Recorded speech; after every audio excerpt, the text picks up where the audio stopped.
Shalom, selamat pagi, selamat hari Minggu untuk kita semua. Puji nama Tuhan, pada pagi hari ini kita boleh berkumpul untuk kita mengucap syukur kepada Tuhan. Kita akan segera mengakhiri bulan Juli ini atas kasih sayang dan anugerah Tuhan. Mari kita memuji Tuhan dari Kidung Kesan 16. Hai makhluk semua, pujilah Tuhan. Mari kita memuji Tuhan.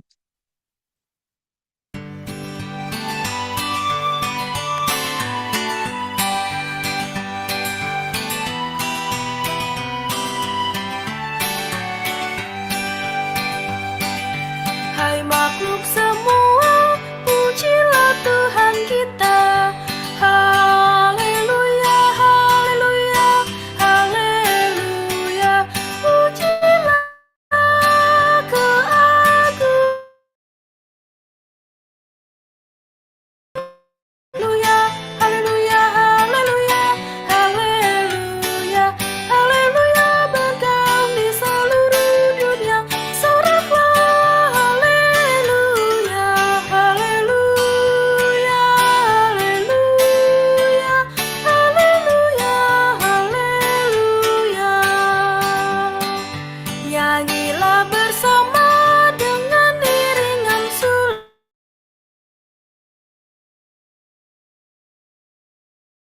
Haleluya, haleluya, haleluya. Pujilah kekuatannya. Haleluya, haleluya, haleluya, haleluya, haleluya. Bergaung dan merdu suaranya. Soraklah haleluya, haleluya.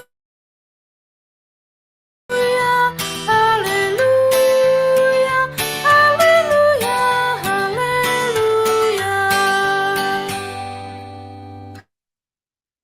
Mari kita mengarahkan hati kepada Tuhan, kita akan mentabiskan ibadah pada pagi hari ini. Kekasih-kekasih Tuhan, ibadah kita pada pagi hari ini hanya boleh jadi di dalam nama Tuhan Tritunggal yang Kudus, Bapa, Putra, dan Roh Kudus. Kasih karunia-Nya menyertai kita sekalian. Haleluya.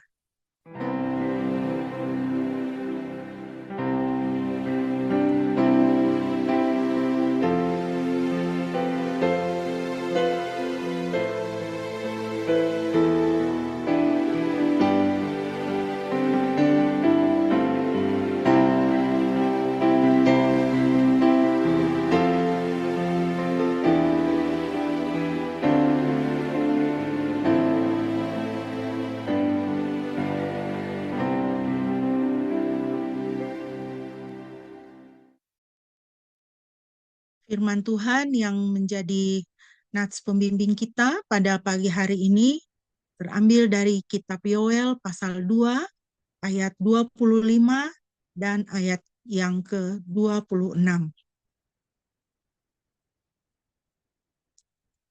Yoel 2 ayat 25 dan 26.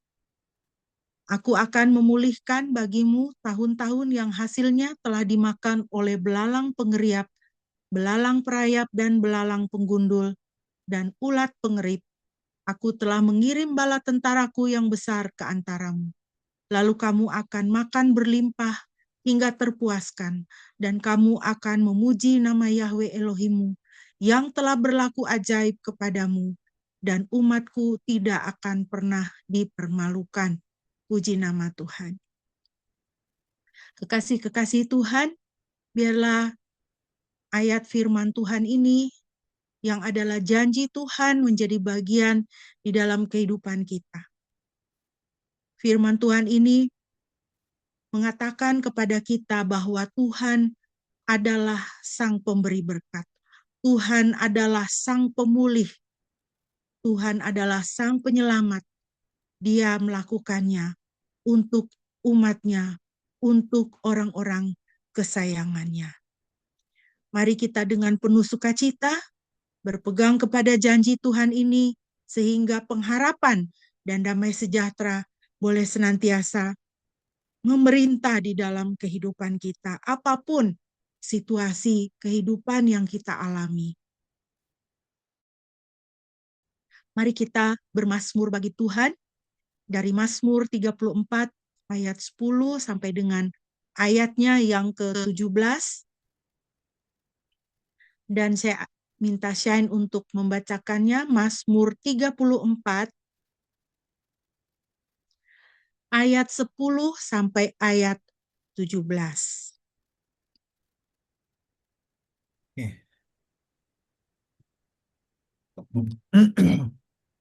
Mazmur 34 ayat 10 sampai 17.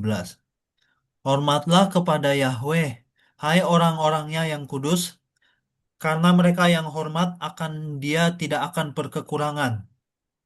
Singa-singa muda kekurangan dan lapar. Tetapi mereka yang mencari Yahweh tidak akan kekurangan segala sesuatu yang baik. Marilah hai anak-anak, dengarkanlah aku. Aku akan mengajarimu hormat akan Yahweh. Siapakah orang yang mengingini hidup, mencintai hari-hari untuk melihat yang baik? Jagalah lidahmu terhadap yang jahat, dan bibirmu terhadap perkataan tipu daya. Jauhilah yang jahat dan lakukanlah yang baik. Carilah kedamaian dan kejarlah.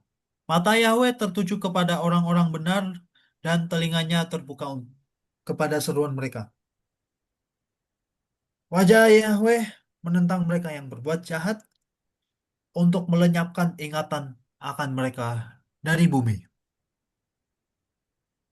Puji nama Tuhan. Mata Yahweh tertuju kepada orang-orang benar, dan telinganya terbuka kepada seruan mereka. Itulah kasih Tuhan kepada kita. Mata Tuhan tertuju kepada kita, dan telinganya terbuka kepada seruan kita.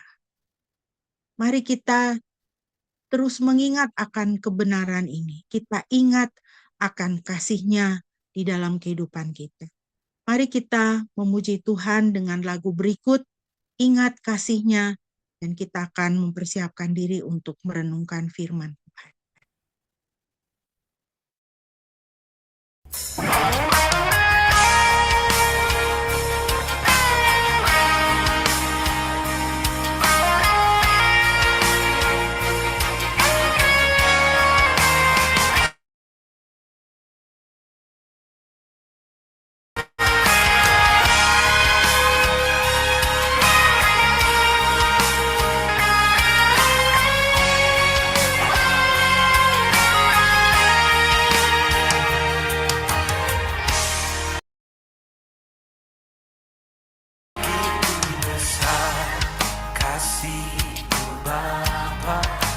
Kau berikan anakmu yang tunggal. Di saat aku percaya kasih menyelamatkanku, bukan sebagai hakim dunia, tapi penyelamat yang berkorban. Kau tebusku, kasih menyelamatkanku. Ingat kasih-Nya yang mengubah hidupku. Ingat kasih-Nya yang selalu ada. Bukan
oh tapi penyelamat yang berkorban.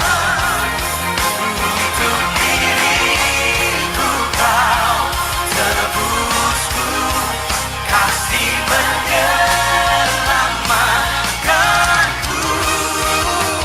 Ingat kasih-Nya yang mengubah hidupku, ingat kasih-Nya yang selalu ada.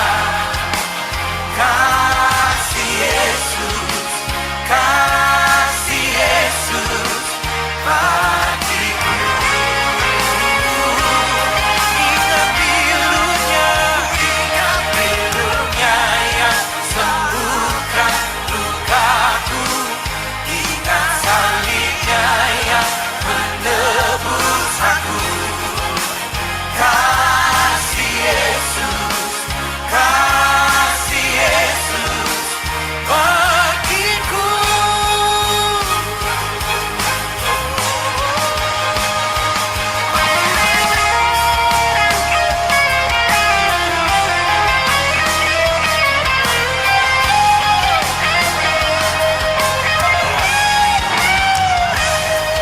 Kasih-Mu yang membebaskan, kasih-Mu yang menebus setiap kami.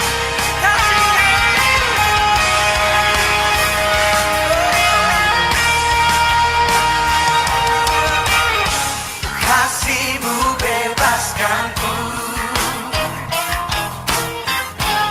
lepaskan dari belenggu dosaku.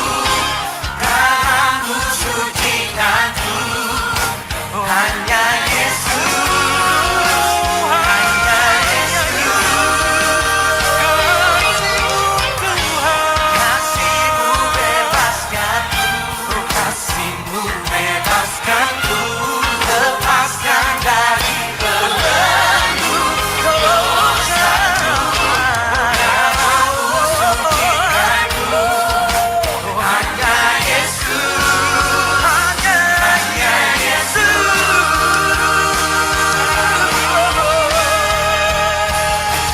Kasih-Nya yang mengubah hidupku, ingat kasih-Nya yang selalu ada. Kasih Yesus, kasih Yesus bagiku. Ingat pilunya yang sembuhkan lukaku, oh ingat salibnya yang menebus aku. Kasih Yesus, kasih Yesus, oh kasih Yesus, kasih Yesus, hanya kasih Yesus, kasih Yesus bagiku.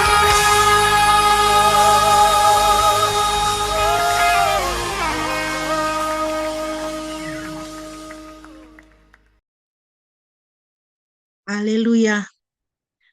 Mari kita membaca firman Tuhan bagi kita pada pagi hari ini yang terambil dari surat 1 Petrus pasalnya yang kedua, ayat 18 sampai dengan ayatnya yang ke-25. 1 Petrus pasal 2, ayat 18 sampai dengan ayat 25. Saya akan memimpin pembacaan bagi kita. Demikianlah firman Tuhan. Para pelayan, tunduklah kepada Tuanmu dengan rasa hormat, bukan hanya kepada mereka yang baik dan ramah, tetapi juga kepada yang kejam. Sebab adalah anugerah jika karena sadar akan kehendak Elohim, seseorang harus menanggung duka cita dan ketidakadilan. Sebab apakah kebanggaannya jika kamu tabah menerima pukulan karena berbuat dosa? Tetapi jika kamu tabah menderita karena berbuat baik, itulah anugerah di hadapan Elohim. Karena untuk itulah kamu telah dipanggil, sebab Kristus pun telah menderita ganti kita, dengan meninggalkan teladan bagi kita sehingga kamu dapat mengikuti jejaknya. Dia tidak berbuat dosa dan tidak ada tipu muslihat pada mulutnya. Ketika dicaci maki, dia tidak membalas dengan caci maki. Ketika menderita, dia tidak mengancam. Sebaliknya, dia menyerahkan dirinya kepada Elohim yang menghakimi dengan adil. Dia sendiri telah menanggung segala dosa kita di dalam tubuhnya di atas kayu salib, supaya kita yang telah mati terhadap dosa dapat hidup dalam kebenaran. Oleh bilur-bilurnya kamu telah disembuhkan. Sebab dahulu kamu seperti domba yang tersesat, tetapi sekarang kamu sudah dikembalikan kepada gembala dan pemelihara jiwamu. Demikianlah firman Tuhan. Yang berbahagia adalah setiap kita yang mendengar dan melaksanakan firman Tuhan. Mari kita berdoa. Bapa, kami mengucap syukur Tuhan, pada pagi hari ini kami masih beroleh kesempatan untuk kami boleh membaca dan merenungkan firman Tuhan. Pimpinlah kami ya Roh Kudus, di dalam nama Yesus kami berdoa. Amin. Bapak Ibu yang dikasihi Tuhan, pada pagi hari ini kita telah sampai pada surat 1 Petrus pasalnya yang kedua, dan kita melanjutkan ayat 18 sampai dengan ayatnya yang ke-25. Sesuai dengan isi daripada perikop yang sudah kita baca tadi, saya memberi tema adalah sikap hamba Kristen.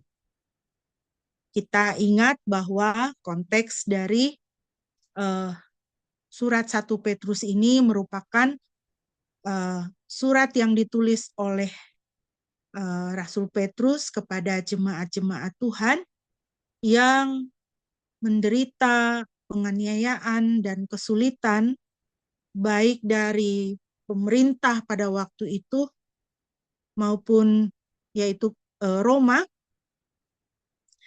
maupun dari keluarga mereka sendiri oleh karena mereka menjadi pengikut Kristus. Dan perikop ini ditujukan kepada orang-orang Kristen yang menjadi hamba, yang menjadi pekerja di rumah ya, sebagai kalau istilahnya kita asisten rumah tangga begitu ya. Ada yang mempunyai majikan yang baik, tapi juga ada yang majikannya tidak baik. Bahkan dikatakan majikannya itu kejam begitu. Nah, Bapak Ibu yang dikasihi Tuhan, mari kita langsung melihat poin yang pertama berdasarkan ayat 18 sampai 19. Para hamba harus menaati tuannya. Para pelayan, tunduklah kepada tuanmu dengan rasa hormat, bukan hanya kepada mereka yang baik dan ramah, tetapi juga kepada yang kejam. Sebab adalah anugerah jika karena sadar akan kehendak Elohim, seseorang harus menanggung duka cita dan ketidakadilan. Jadi para hamba dinasihatkan oleh firman Tuhan supaya tunduk kepada majikan mereka. Tunduk bukan karena takut, tetapi tunduk dengan rasa hormat. Tunduk karena menghormati mereka yang mempunyai otoritas di atas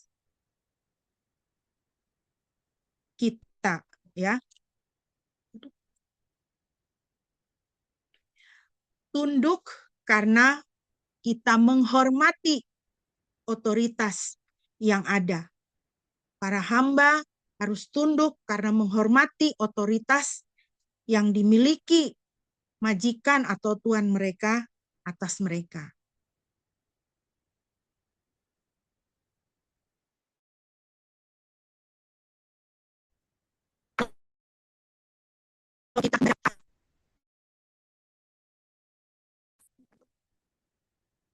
Kalau kita membaca, kita harus tunduk ya.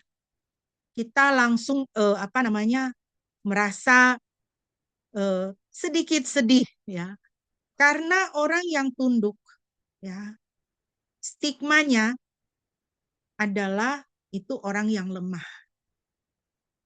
ya. Orang yang tunduk itu stigmanya orang yang lemah.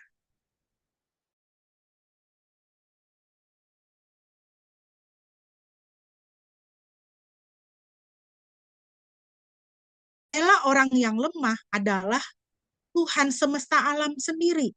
Tuhan sendiri adalah pembela orang yang lemah. Mazmur 72 ayat 12 sampai 14. Sebab dia akan menyelamatkan orang-orang miskin yang berseru dan orang lemah yang tiada penolong baginya. Dia akan mengasihi orang yang miskin dan sengsara, dan dia menyelamatkan jiwa orang miskin. Dia akan menebus nyawa mereka dari penindasan dan kekejaman, dan darah mereka berharga di matanya. Jadi, Bapak Ibu yang dikasihi Tuhan, apabila posisi kita itu sebagai orang yang lemah, sebagai orang yang harus tunduk kepada otoritas, jadikan Tuhan kita adalah pembela kita. Berharaplah kepadanya, berserulah kepadanya, karena dia sendiri menjanjikan bahwa dia mengasihi orang yang miskin dan sengsara. Dia menyelamatkan jiwa orang miskin. Dia menebus dari penindasan dan kekejaman. Darah mereka berharga di mata Tuhan. Jadi para majikan itu juga harus ingat, ya, harus tahu kebenaran firman Tuhan ini. Jika para majikan sampai menumpahkan darah hamba-hambanya, darah hamba-hamba itu berharga di mata Tuhan. Ya. Bagi para hamba, bagi orang-orang yang tunduk, yang harus tunduk kepada otoritas. Dan oleh karena dia harus tunduk kepada otoritas, dia menderita. Karena majikannya kejam, karena tuannya kejam. Ketika saudara ada di dalam penderitaan oleh karena penindasan, jadikan penderitaan sebagai sarana untuk memperkuat hubungan Anda dengan Tuhan dan membuat Anda menjadi manusia rohani. Ini adalah kesempatan untuk Anda menjadi manusia rohani dan manusia rohani yang semakin perkasa di hadapan Tuhan. Ketika Anda menderita oleh karena ditindas, ketika Anda menderita sebagai hamba, sebagai pekerja, ya, ketika Anda dizolimi sebagai hamba, sebagai pekerja, ini adalah kesempatan. Kesempatan untuk Anda semakin hidup benar di hadapan Tuhan. Kesempatan untuk Anda mengeksersis buah-buah roh, ya. Kesempatan untuk Anda memperkatakan berkat di tengah-tengah penderitaan. Kesempatan untuk Anda melepaskan pengampunan. Ini adalah kesempatan yang luar biasa. Dan ketika saudara melakukan hal itu, Tuhan dimuliakan. Dan jalan berkat Anda itu akan semakin lancar. Akan semakin lancar. Promosi akan datang kepada saudara itu dengan cepat. Promosi dari surga. Tuhan yang akan mengangkat saudara. Ya. Kemarin saya menonton sebuah video kesaksian dari pendeta Rick Warren seputar kematian anaknya. Jadi pendeta Rick Warren ini dia menceritakan bahwa anaknya itu dari kecil itu mengalami depresi, gitu ya. Kemudian sampai menjadi dewasa, dia selalu terlibat di dalam atau menderita depresi. Singkat cerita, kemudian anaknya itu bunuh diri. Yang menjadi berkat untuk saya dari perkataan atau kesaksiannya Pendeta Rick Warren itu adalah dia katakan demikian. Melalui kepedihan ini, ya, this pain, ya. Jadi dia dan istrinya itu sangat berduka, sangat pedih hati. Tapi dia katakan, ya, yang saya pelajari adalah apa yang harus saya lakukan dengan kepedihan ini. You have to make something out of your pain. Itu. Jadi kalau saudara mengalami kepedihan hati, ya, mengalami kepedihan hati, buatlah kepedihan hati itu menjadi sesuatu. Buatlah kepedihan hati itu menjadi sarana supaya saudara semakin menjadi manusia rohani. Sehingga saudara tidak terpuruk dengan kepedihan itu. Kepedihan itu tidak mengalahkanmu. Kepedihan itu justru menjadi batu loncatan untuk engkau semakin memiliki roh yang perkasa di hadapan Tuhan. Di tengah-tengah kepedihan, engkau memperkatakan berkat. Di tengah-tengah kepedihan, engkau menyatakan iman. Di tengah-tengah kepedihan, engkau melepaskan pengampunan. Di tengah-tengah kepedihan, engkau tetap hidup kudus. Itu berkatmu. Itu Tuhan akan melihat itu dari surga. Kalau bahasa orang kita itu, saudara akan mendapat pahala dari situ. Ya kan? Saudara akan dapat pahala dari situ. Berkat Tuhan itu akan tercurah di tengah-tengah kepedihanmu. Dan engkau akan melihat bagaimana Tuhan bertindak untuk menyelamatkanmu. Tuhan bertindak sebagai pembelamu dan pemelihara hidupmu. Jadi kepada pekerja Kristen, lakukanlah pekerjaan kita seperti yang diperintahkan oleh majikan atau atasan. Lakukan, kerjakan. Jangan bermalas-malasan. Jangan tidak punya inisiatif. Jangan tidak punya inisiatif. Jangan kerja kalau diperintahkan saja. Disuruh kerja, baru kerja. Kalau tidak ada perintah, tidak kerja. Tidak melakukan apapun. Ini penyakit, saudara. Ya, penyakit. Jangan menunda-nunda. Jangan menunda-nunda. Kalau bisa mengerjakannya sekarang, kerjakanlah sekarang. Dan berikanlah usaha yang terbaik yang bisa kau kerjakan.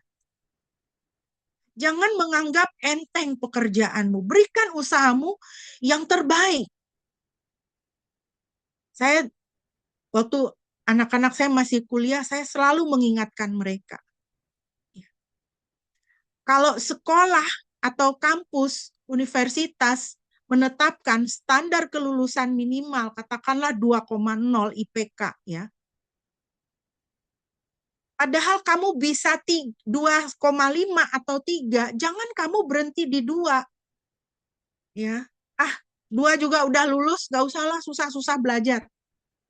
Tidak boleh seperti itu. Ketika semua fasilitas ada padamu, ketika kemampuan otakmu ada untuk kamu mendapatkan 2,5 atau 3,0, pakai dan capai itu. Kalau kamu sudah berusaha, ya, kepala di bawah, kaki di atas, usaha terbaikmu adalah 2,0, itu adalah usaha terbaik. Buat mama tidak masalah. Karena dengan 2,0 itu, sekolah pun sudah bilang, kamu lulus. Tetapi, kalau kamu punya kemampuan 2,5, kamu bersantai-santai di 2,0, itu dosa. Sedangkan semua fasilitas ada, semua kemudahan ada. Jadi sebagai pekerja Kristen juga kita harus begitu ya, berikan usaha yang terbaik yang kita miliki. Karena kita hormat kepada otoritas kita. Dan jangan mencuri dari piring makanmu. Pekerjaanmu itu kan piring makanmu. Jangan mencuri. Ya. Artinya apa? Jangan korupsi. Itulah tempat Tuhan memberkati kamu. Jangan kamu mencuri dari situ. Berarti apa, kamu berdosa terhadap ya berkat yang Tuhan sediakan. Saya sedih sekali dengan ungkapan di tengah-tengah bangsa kita bahwa korupsi itu budaya. Ketika kita berbicara mengenai korupsi, kita katakan budaya korupsi. Tidak boleh kita budayakan ya hal-hal yang seperti itu. Ya. Menandatangani cek kosong ya supaya kita bisa markup ya pembelian dan sebagainya, markup proyek dan sebagainya. Hei pekerja Kristen, jangan mencuri dari piring makanmu. Ya. Hormatilah itu pekerjaanmu itu, karena itu adalah berkat yang saat ini Tuhan sediakan bagimu. Jika engkau ingin menambah berkat, ya, carilah Tuhan. Carilah Tuhan. Tunjukkan Tuhan di dalam kehidupan. Maka dia akan memberkatimu dengan lebih berlimpah lagi. Hai pekerja Kristen, bila hak Anda ditahan, berserulah kepada Tuhan, karena Dia adalah Bapa dan Pemelihara kita. Kita tahu bahwa, ya tadi di firman Tuhan juga, ada majikan-majikan yang kejam. Firman Tuhan bilang, ada majikan yang kejam. Saudara sebagai pekerja Kristen, ya, saudara sudah bekerja dengan baik, bahkan dengan hasil yang luar biasa, melampaui ekspektasi, ya. Majikan saudara dipuji-puji, tapi gaji saudara tidak dikasih. Kita sudah akrab sekali kan dengan hal-hal yang seperti itu. Bagaimana para majikan, para tuan, menahan gaji pekerjanya. Sampai berbulan-bulan. Tapi ada uang untuk nyogok. Ya kan? Nyogok pihak berwenang. Nyogok ke sana, nyogok ke sini, nyogok pendeta, bisa ada uangnya. Tapi gaji karyawannya nggak dibayar. Puji Tuhan pemerintah mengatur UMR. Nggak boleh lebih rendah dari situ. Walaupun kita merasa bahwa UMR juga sedih gitu ya kalau melihat jumlahnya. Gitu. Kalau masih bujang ya udahlah.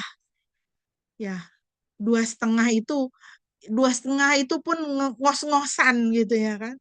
Tapi kalau 2,5 juta punya istri, punya anak 2, masih sekolah di tengah-tengah situasi ekonomi seperti ini. Haleluya. Mau bagaimana? Hai pekerja Kristen, bila hak Anda ditahan, berserulah kepada Tuhan. Berseru kepada Tuhan. Seruan kita itu kepada Tuhan itu tidak pernah sia-sia. Bahkan air mata yang kita setiap tetes air mata yang kita tumpahkan itu Tuhan tampung. Firman Tuhan loh katakan. Tuhan tampung. Tuhan hitung. Ya.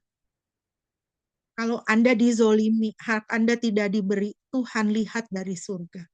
Dia adalah Bapa dan Pemelihara kita. Andalkan Tuhan di dalam hidup kita untuk memenuhi kebutuhan kita. Matius 6:32. Semua itu dicari oleh orang-orang yang tidak mengenal Elohim. Tetapi Bapamu yang di surga tahu bahwa kamu membutuhkan semua hal itu. Bapa Surgawi tahu kamu perlu uang untuk bayar uang sekolah anak. Bapa Surgawi tahu kamu perlu uang untuk berobat. Bapa Surgawi tahu bahwa kamu perlu uang untuk hal-hal di dalam kehidupan keluargamu yang kau butuhkan saat ini. Bapa di surga tahu. Bekerjalah pekerja Kristen. Bukan hanya untuk memenuhi kebutuhan kita supaya kita tetap hidup. Tetapi bekerjalah karena engkau menghormati Tuhan. Bapamu di surga tahu kamu membutuhkan semua hal itu. Kalau kita kerja hanya untuk memenuhi kebutuhan kita, itu semua dicari oleh orang-orang yang tidak mengenal Elohim, firman Tuhan katakan. Ya, kita itu adalah orang-orang yang sudah next level. We are men of God. Kita adalah orang-orangnya Tuhan. Tuhan semesta alam.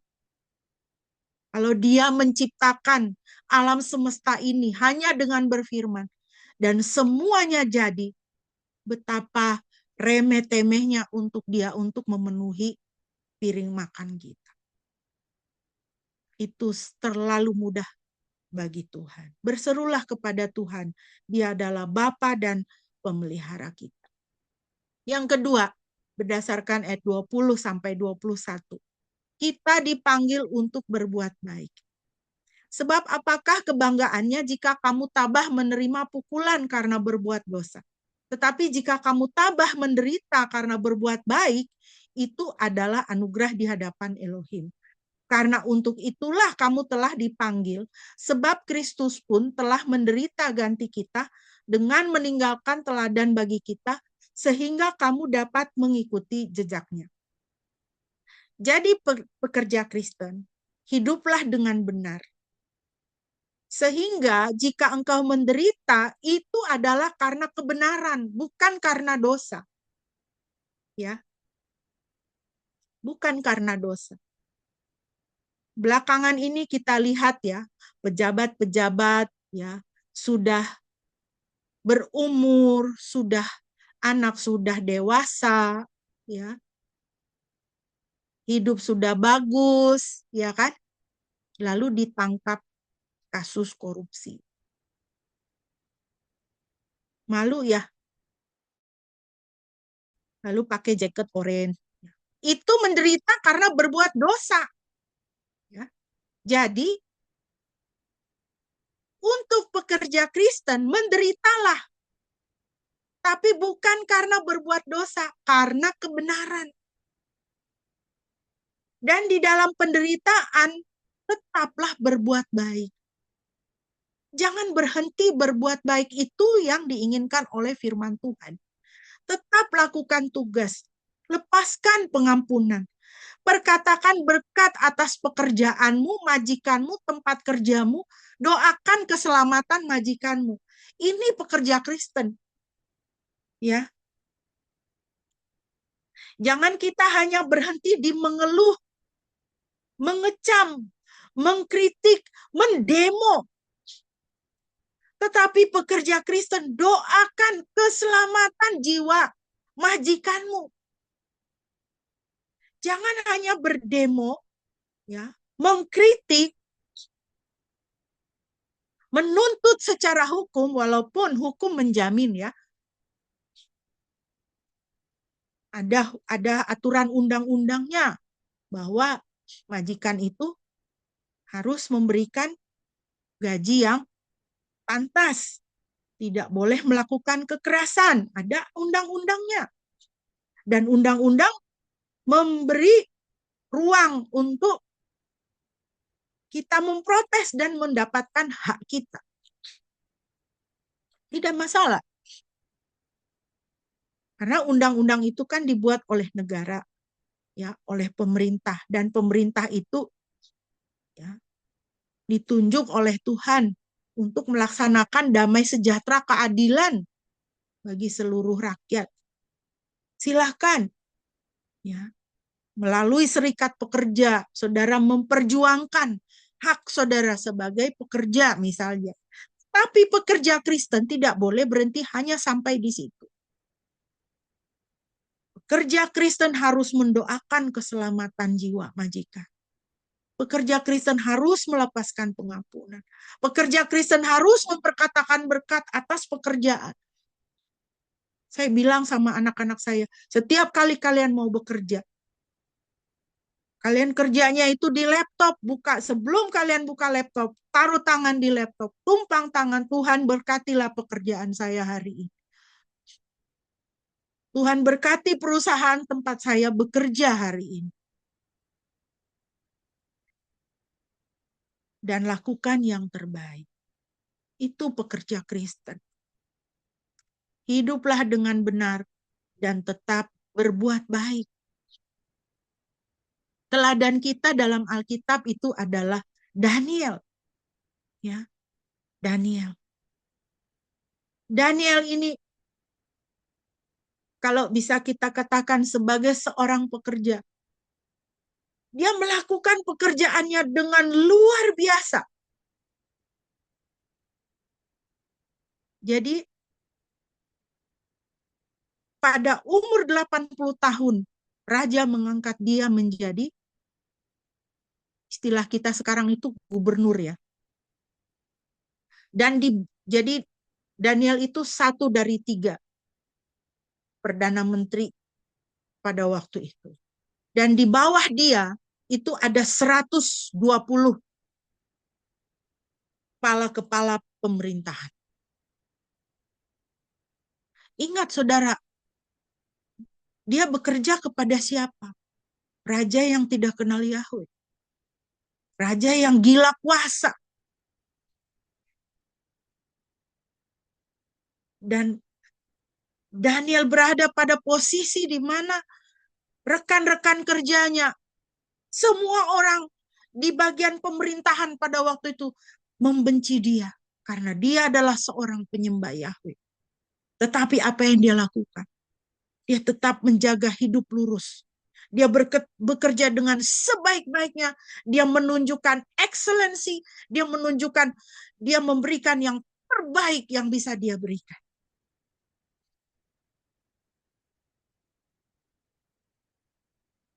Di tengah-tengah situasi yang tidak mudah untuk dia, dia tetap berbuat baik dan hidup benar, bekerja dengan sebaik-baiknya.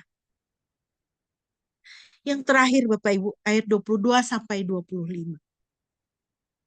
Kristus adalah teladan agung kita. Dia tidak berbuat dosa dan tidak ada tipu muslihat pada mulutnya. Ketika dicaci maki, dia tidak membalas dengan caci maki. Ketika menderita, dia tidak mengancam. Sebaliknya dia menyerahkan dirinya kepada Elohim yang menghakimi dengan adil. Dia sendiri telah menanggung segala dosa kita di dalam tubuhnya di atas kayu salib. Supaya kita yang telah mati terhadap dosa dapat hidup dalam kebenaran. Oleh bilur-bilurnya kamu telah disembuhkan. Sebab dahulu kamu seperti domba yang tersesat, tetapi sekarang kamu sudah dikembalikan kepada gembala dan pemelihara jiwamu. Saudara, orang Kristen sering lupa. Lupa akan penderitaan Kristus, sehingga lebih fokus kepada apa yang telah dilakukan orang kepada saya. Dan bukan mengingat apa yang telah dilakukan Kristus untuk saya. Kenapa kita banyak sakit hati? Kenapa kita banyak marah? Kenapa kita banyak sedih? Karena apa? Yang kita ingat adalah apa yang telah dilakukan orang kepada kita. Si ini ngomongnya kepada saya begini, si itu bersikap begini kepada saya, ya. Saya diginiin, saya digituin. Sehingga sulit kita untuk mengampuni orang yang bersalah kepada kita. Kita fokus kepada apa yang telah dilakukan orang kepada kita. Dan kita lupa. Kita lupa apa yang telah dilakukan Kristus untuk kita. Kita lupa. Lupa apa yang telah dilakukan Kristus untuk saya. Saudara, kalau kita selalu ingat apa yang telah dilakukan Kristus untuk saya, mengampuni itu tidak susah. Sukacita itu tidak cepat-cepat pergi dari hati kita. Damai sejahtera itu akan tetap ada di dalam hati kita, walaupun Ya, ada terlalu banyak orang yang berbuat salah kepada kita. Ini hanya anjuran saja ya. Ini hanya anjuran saja. Bagaimana supaya bisa tetap ingat apa yang telah dilakukan oleh Kristus untuk kita. Pasang itu salib di rumah. Setiap kali saudara merasa itu saudara terzolimi, sakit hati, lihat salib. Lihat salib. Tuhan, saya sakit hati, tapi Engkau lebih sakit daripada saya. Pakai itu kalung salib. Ketika engkau sakit hati, pegang salib di lehermu itu, pegang. Tuhan, saya mau ingat engkau menderita lebih besar oleh karena saya. Pegang itu salib kuat-kuat.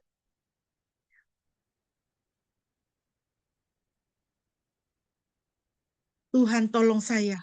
Saya mau mengampuni, tapi saya masih marah. Pegang itu salib. Dalam nama Yesus, saya mau ingat darah Yesus. Saya yang menyalibkan Yesus. Saya senang sekali dengan lagu itu.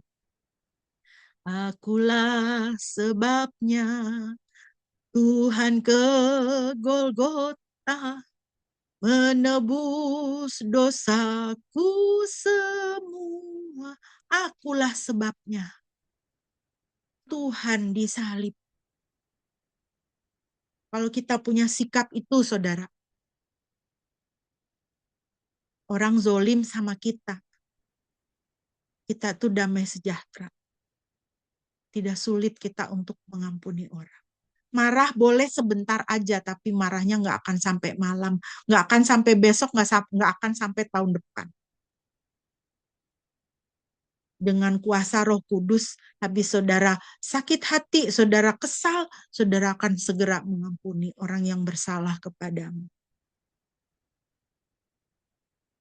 Ingat lagu ini ya. Dulu saya jauh dari jalan sorga, orang yang terhilang dan hina, tapi oleh cinta Tuhan beri saya terang.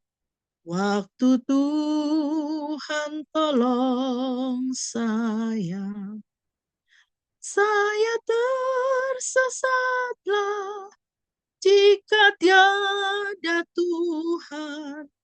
Waktu Tuhan tolong saya. Majikan Anda kejam. Majikan Anda jahat. Orang yang punya otoritas di atas saudara, zolim. Tapi di mata Tuhan, Anda sama berdosanya, Anda sama jahatnya. Dan Tuhan mati untuk Anda. Tuhan mati untuk saudara dan saya. Tapi Tuhan juga sudah mati untuk majikan saudara yang zolim itu. Tuhan juga sudah mati untuk otoritas di atasmu yang zolim itu, yang kejam itu. Jadi ketika kita di hadapan Tuhan, kita juga harus tahu diri. Saya juga jahat seperti dia. Tetapi Tuhan sayang. Tuhan beri saya terang. Kalau tidak ada Tuhan, saya tersesat. Kalau tidak ada Tuhan, saya akan tetap di dalam kejahatan dan dosa saya. Kalau kita tahu diri seperti itu di hadapan Tuhan, maka menghadapi otoritas kita yang zolim, yang kejam, kita akan masih tetap bisa punya hati kasih padanya. Orang Kristen sering lupa bahwa tempat di mana dia berada, keluarga, tempat kerja, masyarakat, bangsa, dan negara adalah ladang misi. Tempat di mana Kristen harus menjadi saksi Kristus. Saudara ada di mana? Di tengah keluarga itulah ladang misimu. Saudara ada di mana di tengah-tengah masyarakat, itu adalah ladang misimu. Saudara sebagai warga negara Indonesia, Indonesia adalah ladang misimu. Saudara ada di kantor mana, saudara bekerja di kantor apa, itu adalah ladang misimu. Bukan cuma piring nasimu. Di situ kamu harus menjadi saksi Kristus.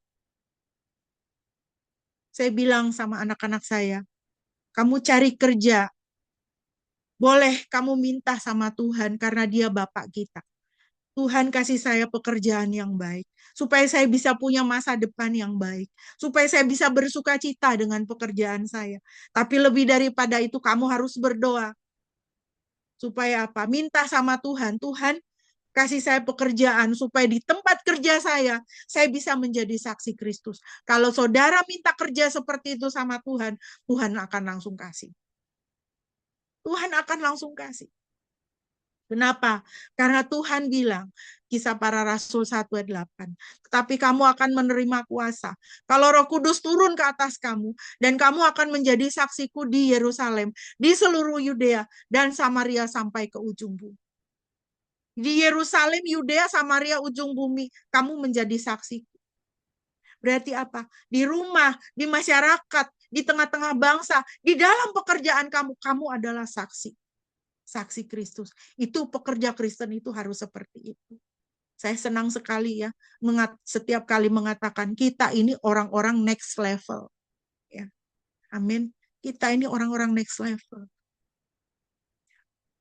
Jangan cuma cari kerja supaya dapat gaji bagus. Ya. Jangan cuma cari kerja yang memberikan kamu status. Cari kerja di tempat pekerjaan itu, kamu menjadi saksi Kristus. Jangan lupa, kita adalah saksi Kristus. Tuhan minta kita untuk menjadi saksi Kristus. F.B. Meyer mengatakan, hendaklah para pekerja ingat bahwa mereka telah ditempatkan di rumah-rumah yang duniawi dan tidak kudus. Tuhan menempatkan saudara di situ.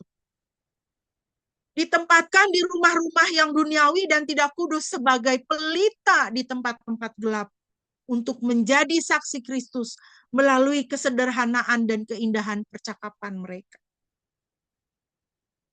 Di tempat-tempat duniawi, di tempat-tempat gelap, yaitu majikanmu yang zolim kepadamu, majikanmu yang menahan hak kamu.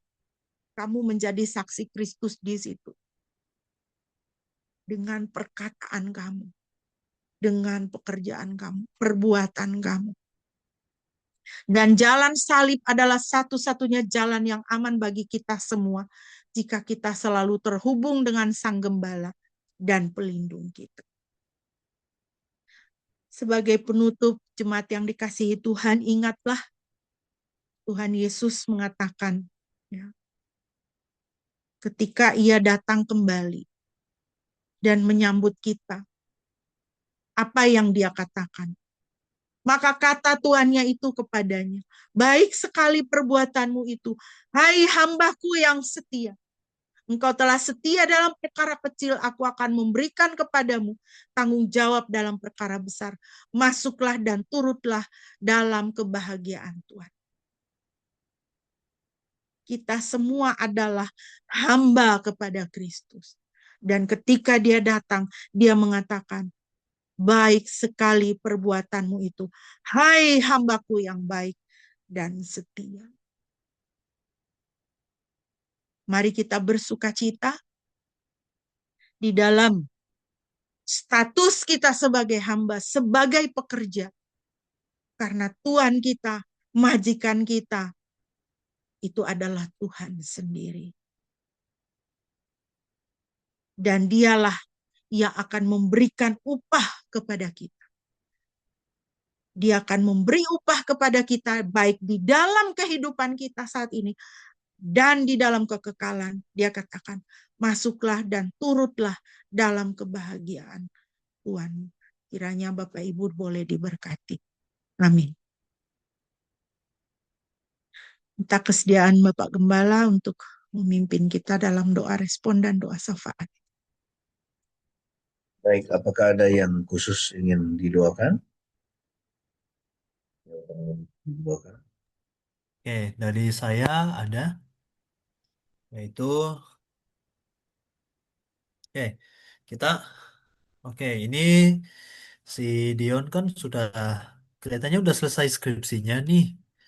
Ya, kita bersyukur pada Tuhan, karena Tuhan sudah membantu dia menyelesaikan skripsinya, sehingga ya sebentar lagi kita bisa melihat kelulusan Dion dalam jangka Sudah. pendek, jangka waktu yang dekat. Nah, kemudian kita terus doakan buat si Dion juga habis lulus. Oke, dia juga ada pekerjaannya juga kan, di mana itu? Ya, doakan juga supaya pekerjaannya Dion juga boleh dapat menjadi berkat di tempat sekitar. Oke. Oke, masih ada yang lain? Baik, kalau nggak ada, mari kita bersatu dalam doa. Bapa dalam surga, terima kasih untuk kebenaran firman-Mu kembali mengingatkan kepada kami bahwa setiap kami adalah pelayan-pelayan Kristus yang dipanggil untuk meneladani Kristus, untuk hidup dengan baik dan benar, dan menjadi berkat bagi siapapun yang ada di sekitar kami, siapapun yang kami temui. Meteraikanlah kebenaran firman ini, dan jadikanlah setiap kami saluran berkat bagi orang lain, sehingga hidup kami Engkau pakai untuk melebarkan kerajaan-Mu di atas muka bumi. Terima kasih untuk kebenaran firman. Pada pagi ini kami memenaikkan doa syafaat kami. Kami bersyukur untuk saudara kami Dion yang sudah menyelesaikan skripsinya, sudah lulus, tinggal wisuda. Tuhan, kami bersyukur atas anugerah-Mu atas saudara kami ini, dan kiranya Tuhan Engkau terus menuntun hidupnya ke depan, memberikan dia pekerjaan yang terbaik, dan juga untuk internship program yang sedang dia ikuti juga, biarlah dia sungguh-sungguh boleh jalani dengan baik dan bekerja dengan baik dan menjadi berkat bagi orang-orang di sekitarnya. Kami teringat untuk ayahnya dalam kondisi kesehatannya saat ini, Tuhan.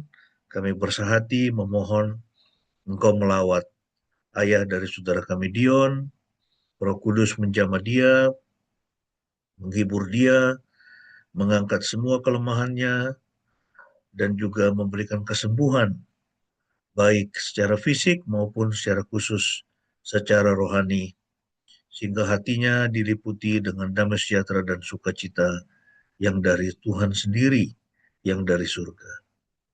Kau berkati maminya yang mendampingi dan semua keluarga, berikanlah mereka kesabaran, kekuatan, dan sukacita ketika mendampingi kekasih mereka ini.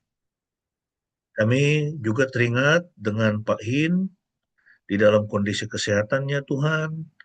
Engkau melawat saudara kami ini. Tuhan, angkatlah semua sakit penyakitnya. Tuhan, angkat semua kelemahannya. Berikan dia semangat yang baru, kekuatan yang baru. Dan juga kami mohon supaya tangan kesembuhan dari Kristus menjamah dia, menyembuhkannya dengan sempurna. Tuhan berkati Ibu Metan dan anak-anak yang harus bersama-sama melayani ayah mereka. Tuhan berikanlah kekuatan, kesabaran, dan sukacita. Dan juga Tuhan kiranya mencukupkan semua kebutuhan-kebutuhan yang diperlukan untuk pengobatan Pak Hin. Mari Bapak Tuhan berkati keluarga ini.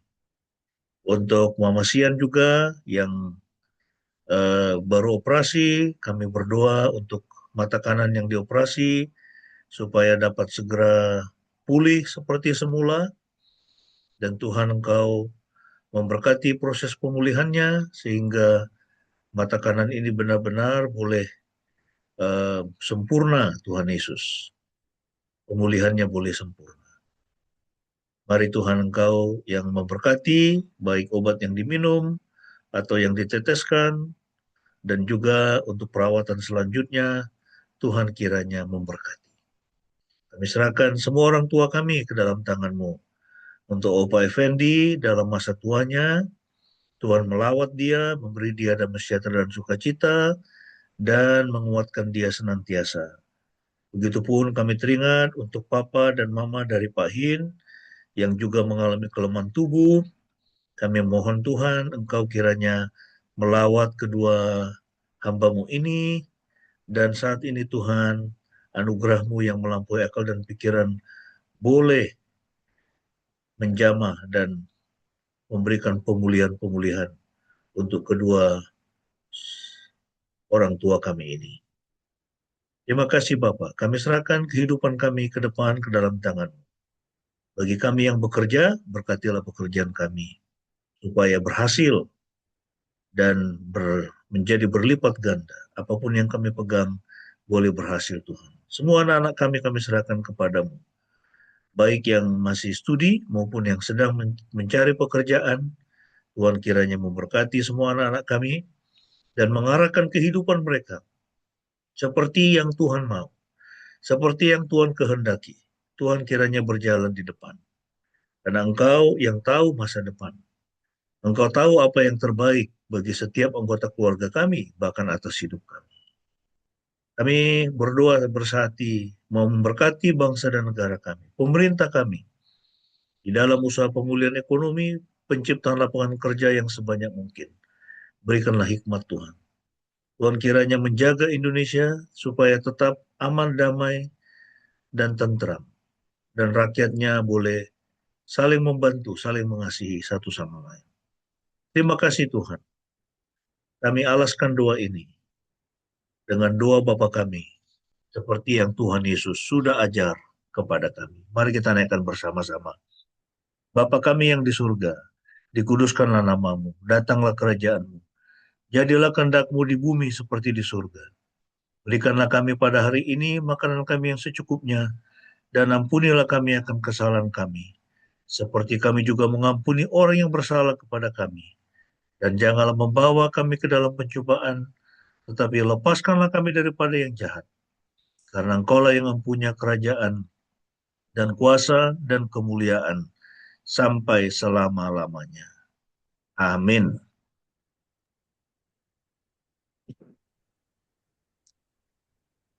Jemaat yang dikasihi Tuhan, mari kita bersama-sama akan mengucapkan pengakuan iman kita.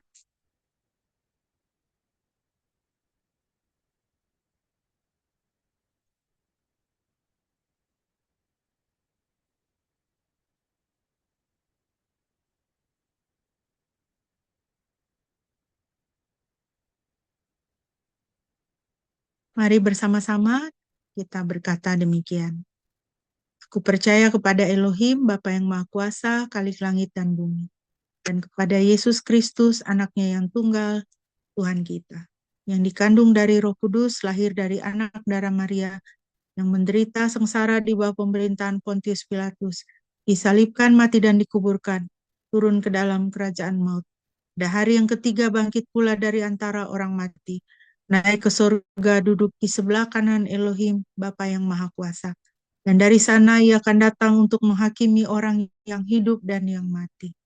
Ku percaya kepada Roh Kudus, gereja yang kudus dan am, persekutuan orang kudus, pengampunan dosa, kebangkitan tubuh dan hidup yang kekal. Amin. Mari kita akan mengakhiri ibadah kita pada pagi hari ini, dan sebelum kita menutup dengan doa berkat, mari kita kembali menaikkan pujian, hidupku ada di tangan-Mu. Kita mau menyerahkan hidup kepada Tuhan. Hidupku ada di tangan-Mu, Kau beri rancangan yang terindah, tak hanya yang baik saja yang ku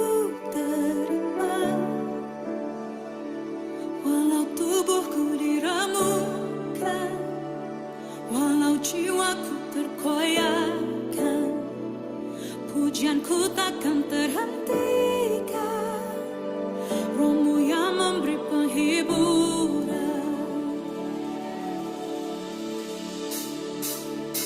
Akan ku salibku, cukuplah kasih setiamu.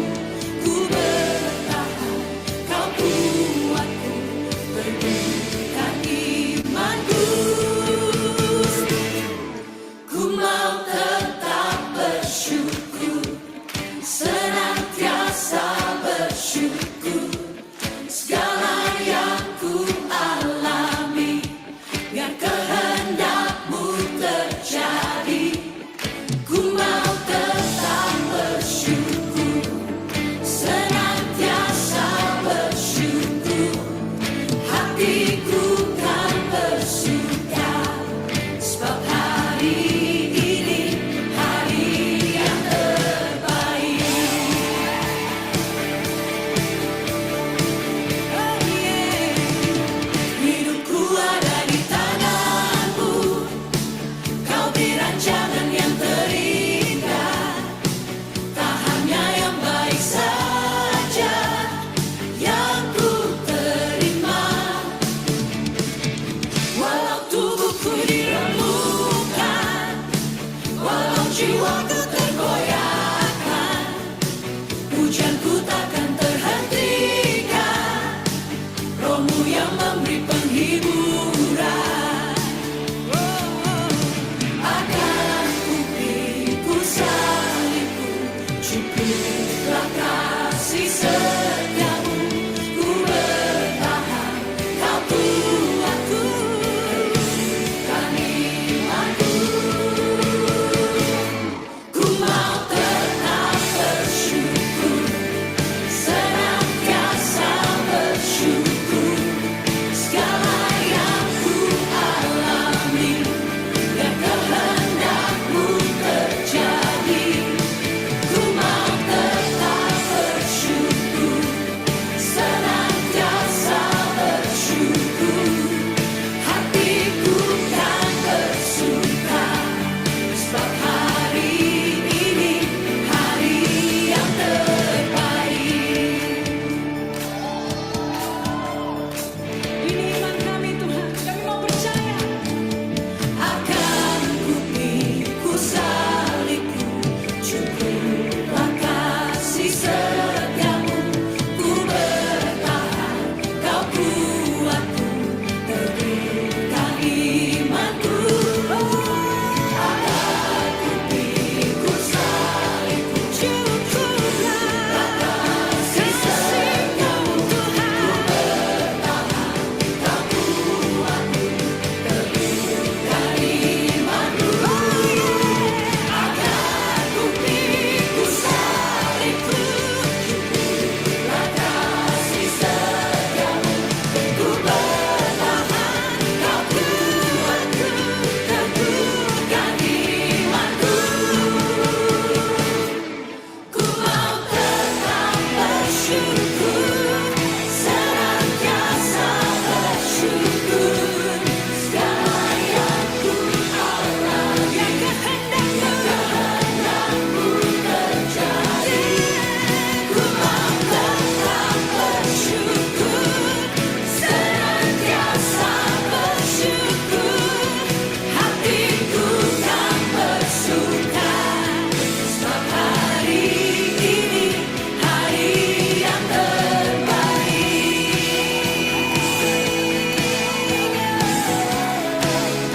Hari yang terbaik.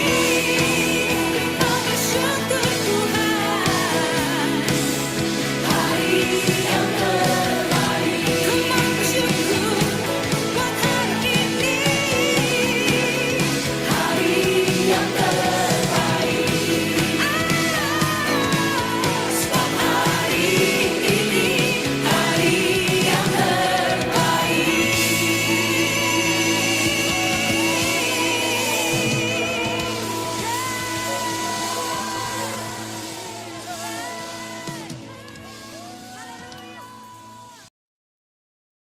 Mari jemaat Tuhan, arahkanlah hatimu kepadanya dan terimalah berkat-Nya.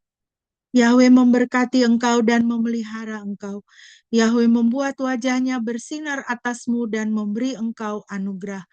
Yahweh mengarahkan wajahnya kepadamu dan memberi engkau damai sejahtera. Pujilah Khalik semesta.